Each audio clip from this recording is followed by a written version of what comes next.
Olá, sou o professor João Arantes da Universidade Federal de São Paulo. Nessa videoaula, a gente vai mostrar como criar um gráfico de caixas, né? Usando, ou também em inglês é Box and Whiskers Plot, né? Usando o ggplot 2. Então vamos lá, né? Aqui, lembra que para essas videoaulas aqui, deixa eu só limpar a memória aqui para ficar mais bonitinho isso aqui, né? Ctrl L aqui, limpei aqui. Bom, então, como é que a gente faz, né? É a mesma história, né? Vamos primeiro carregar um data frame.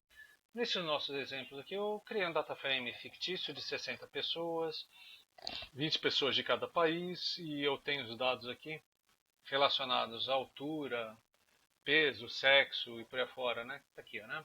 Tem altura, são adultos, né, do país Brasil, Alemanha e Estados Unidos, sexo, QI, alto, médio, baixo, altura e peso. Dados fictícios, totalmente fictícios, tá? Bom, digamos que eu quisesse criar um gráfico de caixa em que eu tivesse aqui, olha, um gráfico de caixa por país, né? Eu quero comparar aqui o país, Brasil, Alemanha, Estados Unidos e o Y alturas, tá? Então são esses dois dados aqui que eu vou estar coletando. Lembrando que o país são 3 países, né? Então o ggplot aqui ele vai saber, olha, né? São 3 países que eu vou separar e o gráfico aqui, o y aqui que eu vou usar é das alturas para criar o ggplot. Os números estão aqui no y, né? E o x aqui está aqui a categoria, tá bom? Então estou fazendo dessa forma aqui, né? Então eu estou chamando essa variável de gráfico de caixa, né? Gcaixa, né? Então criei Gcaixa e tal. Ele não fez nada por enquanto, ele só pegou os dados, tá? E agora eu vou para criar um gráfico de caixas, eu uso a função geom_boxplot. Só isso, pessoal, né? Então você soma aqui essa informação que eu criei aqui na variável gcaixa, né, aqui, com geom_boxplot. Aí quando você vai criar aqui, olha lá que legal, né? Então já tem aqui, ó, pega a caneta para mostrar. Tem aqui, ó, Alemanha, ordem alfabética, Brasil e Estados Unidos aqui. E tem as alturas, né? Então você vê que a altura do Brasil aqui está mais baixa, né? Você vê que a altura aqui dos Estados Unidos, a mediana, estou vendo as medianas, né? Está mais baixa aqui do que a altura aqui da Alemanha, né? Esses pontos aqui são outliers, né? Enfim, bom, legal, né? Já deu alguma certa informação aqui pra gente, né? Mas está faltando alguma coisa, né? A gente poderia embelezar esse gráfico aqui. A gente poderia colocar os labels, né? Usando aquela função labs, né? Que a gente viu aqui.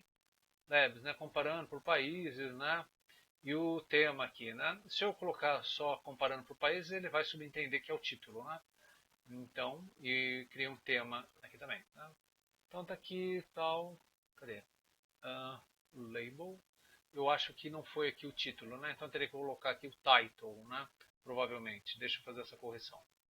Retomando aqui, então eu fiz a correção, eu botei o title, tá? Senão ele não assumiu ali, né? Que era. Aí aparece aqui comparando por países. Ótimo. Então fiz aqui, né? Bom,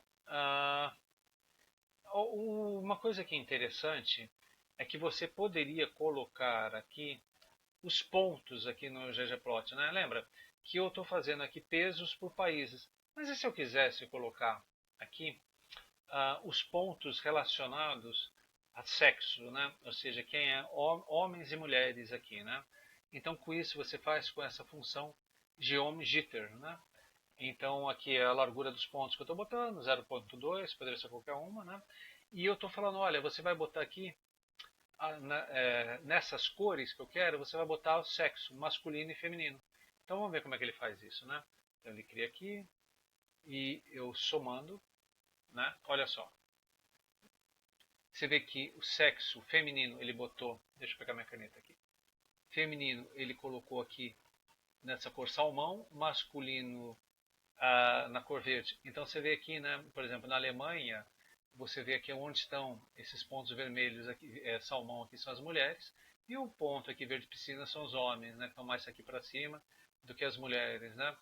Aqui no Brasil, né, a gente tem também ali homens e mulheres estão mais concentrados aqui no meio e tal. Então a gente pode ver, né, uma outra forma, acrescentar mais informações a um gráfico de barras, né? Muito bem. A gente está vendo isso aqui nesse sentido, né? Ou seja, né?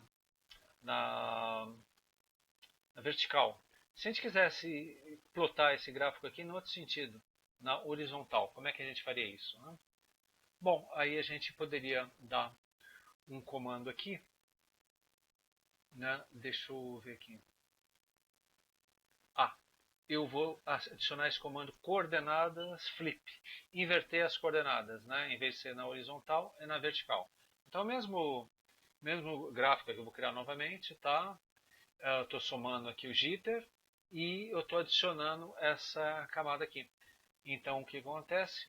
Os gráficos agora estão criados, os gráficos de caixa estão criados agora na horizontal, tá bom? Bom, então nessa videoaula aqui era. Você vê que depois que você entende como é que usa o ggplot 2, né, para você mudar um gráfico para outro são pequenas variações, né? Então lembrando sempre, né, estou criando aqui um gráfico, né? Eu tenho que criar por camadas, né? Então eu coloco logo ali, sei lá, deixa eu subir aqui, né? Eu coloco na primeira camada aqui os dados, na segunda camada que eu uso o ggplot, eu falo qual que é a variável que eu quero plotar de interesse, e na terceira camada, né, que eu somo aqui essa camada anterior que tem os dados e as variáveis, eu falo o tipo de gráfico que eu vou criar. E com isso eu vou criando os gráficos assim. As outras camadas, que é colocar o label, né, colocar os títulos, tal, né, o tema, a gente está embelezando o gráfico, né? Tá bom? Bom, então é isso aí, pessoal.